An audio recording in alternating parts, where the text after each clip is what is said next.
Today we are going to understand a very interesting prose that is with the photographer.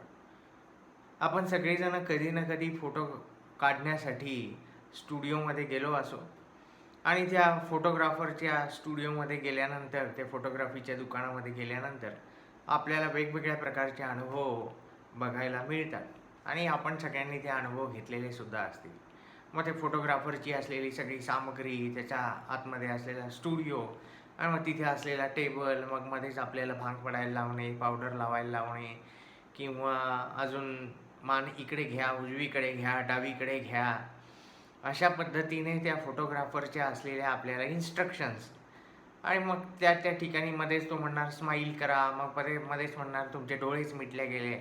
अशा पद्धतीने अनेक वेगवेगळ्या प्रकारचे अनुभव आपण ज्यावेळेस फोटो काढायला एखाद्या स्टुडिओमध्ये जातो त्यावेळेस आपण घेतो आणि मग त्यामध्ये असलेली जी मजा आहे, त्यामध्ये असलेला जो ह्युमर आहे, तोच ह्युमर या ठिकाणी स्टीफन लिकॉक या लेखकाने या धड्याच्या माध्यमातून व्यक्त केलेला आहे with the photographer.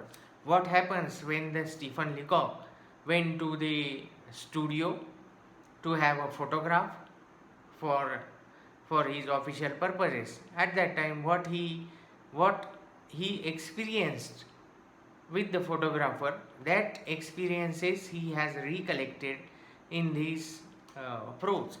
So today we are going to understand the humor in this prose. But before that, what is the information we have to learn? We have to understand the literary background of Stephen Leacock. Who was Stephen Leacock and what is his contribution?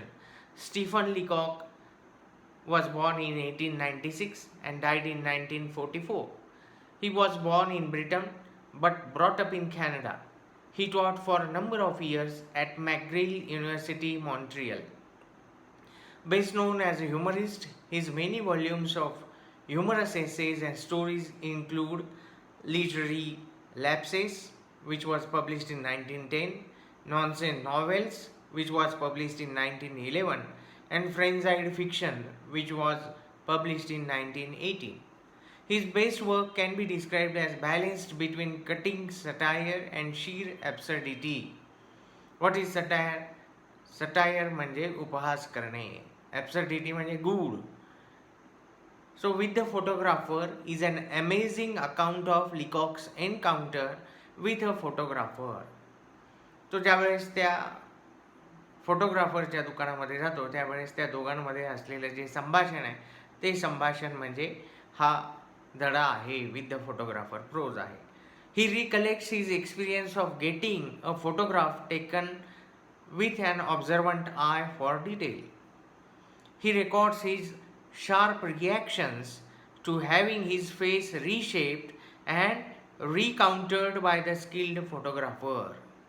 Leacock shows a special brand of biting humor here in this essay.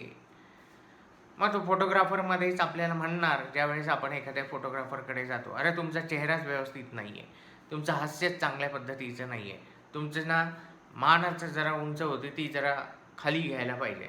अशा वेगवेगळ्या प्रकारच्या situations आपल्याला आपण ज्यावेळेस photo काढायला जातो त्यावेळेस त्या फोटोग्राफरच्या माध्यमातून आपल्याला इन्स्ट्रक्शन्स इश्यू होतात, मिळतात आणि मग त्यावेळेस त्याच्यामधनं झालेला ह्युमर ह्यालाच यांनी स्टीफन लिकॉकने असं म्हटलं आहे की बायटिंग विथ द ह्युमर.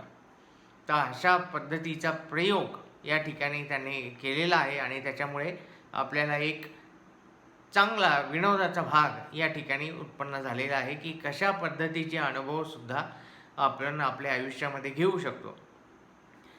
तर the text I will read now and then we will have a discussion. The text with the photographer by Stephen Leacock. I want my photograph taken, I said. The photographer looked at me without enthusiasm. He was a thin man in a grey suit, with the dim eyes of a natural scientist. But there is no need to describe him. Everybody knows what a photographer is like. Sit there, he said, and wait. I waited an hour. I read the Ladies' Companion for 1912, the Girls' Magazine for 1902, and the Infants' Journal for 1888. I began to see that I had done an impertinent thing in breaking in on the privacy of this man's scientific pursuit with a face like mine. After an hour, the photographer opened the inner door. "Come in," he said severely. I went into the studio. "Sit down," said the photographer.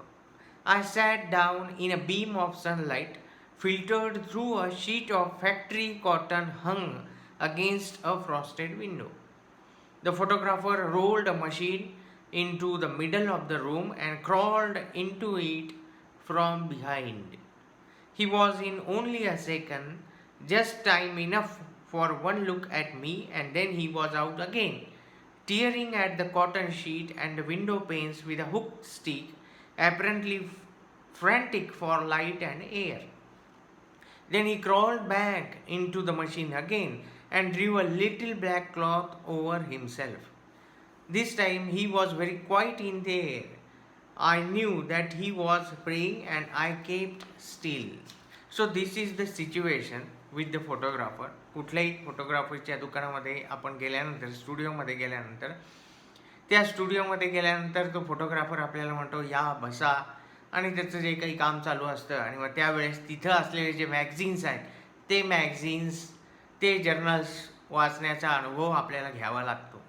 आणि मग ते आपण जे काही कुठल्याही प्रकारचं कामाचं नाही ते सुद्धा आपण आपला वेळ घालवण्यासाठी मग ते वाचत असतो.